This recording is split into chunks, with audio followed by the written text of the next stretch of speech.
Hello, this is Hunter, and I was recently on YouTube, as you can obviously see from these thingies on my tabs, and I was on Shock of God's channel, and he has issued a challenge to answer these questions, 15 questions for evolutionists. Evolution, naturalistic origin of life and its diversity. And I thought, well, it's I have nothing better to do, and I would like to answer some questions, so why not? And Shaka God is a former atheist who turned into a Christian, and I mean, whatever. That's his ideas. That's what he chose, and if it works for him, fine. All right. Now let's get to these questions. I have not previously read these questions, so all of this will be on the spot improv and just my honest opinion. Alright. Alright. First question would be, how did life originate? Evolutionist Professor Paul Davies admits no one knows how a mixture of lifeless cells spontaneously organize themselves into the first living cell. We don't really know how life originated on this planet, and blah blah blah. So how did life with hundreds of proteins originate just by chemistry without intelligent design?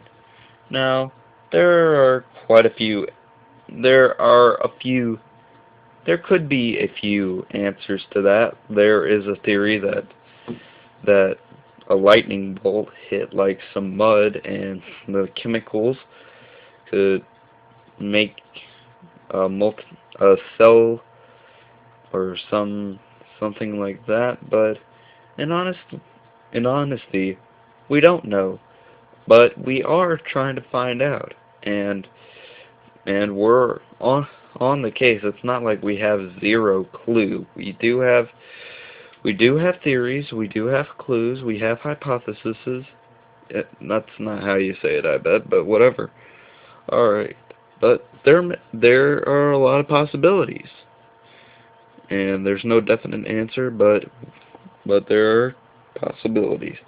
Alright, how did the DNA code originate? I guess in my opinion, now I'm not usually one to like pull up stuff from scientists Dawkins or Sagan. I don't have that kind of time because I'm doing a lot of other stuff with band and such. So I'm just using this as my opinion, but I think something like that, like the DNA code, could be solved with like when multicellular creatures needed a way to process information, and it needed a guideline to base that information on, like skin, fur color, eye color, and what the species would be. So that's why the DNA code was found during evolution. How could mutations create huge volumes of information of DNA of living things? I'm not completely understanding this equation, what this means. So, crazy. How can I guess what this question's trying to say is, how can mutations create a large amount of information? I still don't understand that question. I don't understand what you're trying to ask me. Alright, number 4. Why is natural selection taught as evolution as if it explains the origin of the diversity of life? Well, mostly because it's got a lot of backing behind it. It's got evidence. It's been shown that it works, and it's credible, and it's provable, and it's just the best theory we have right now, so why not teach it? Gravity's a theory too, and we're teaching teaching that. Why aren't you complaining about that? Alright. How do new biochemical pathways which evolved into multiple enzymes working in sequence originate? Evolution. Living things look like they were designed. So how do evolutionists know that they were not designed? What? Did you honestly just say that? Is that really? Oh my God. How can someone be so stupid? Living things look like they were designed, so how do evolutionists know that they were not designed? Because, one, there is no proof that they were designed, and two, evolution explains why they look like they're designed. Because it works. How did multicellular life originate? Alright, I'm going to use a little demonstration with circles. Alright, let's hope this camera doesn't fall. And let's hope I'm shooting it right. Alright, one little cell was all alone in this little world, and it decided to make more. So, it kind of split up, trying to make more of itself, like putting some of itself in another cell, and we've got this little thing, and poof, two cells, and they decide to stick together, and that's multicellular life.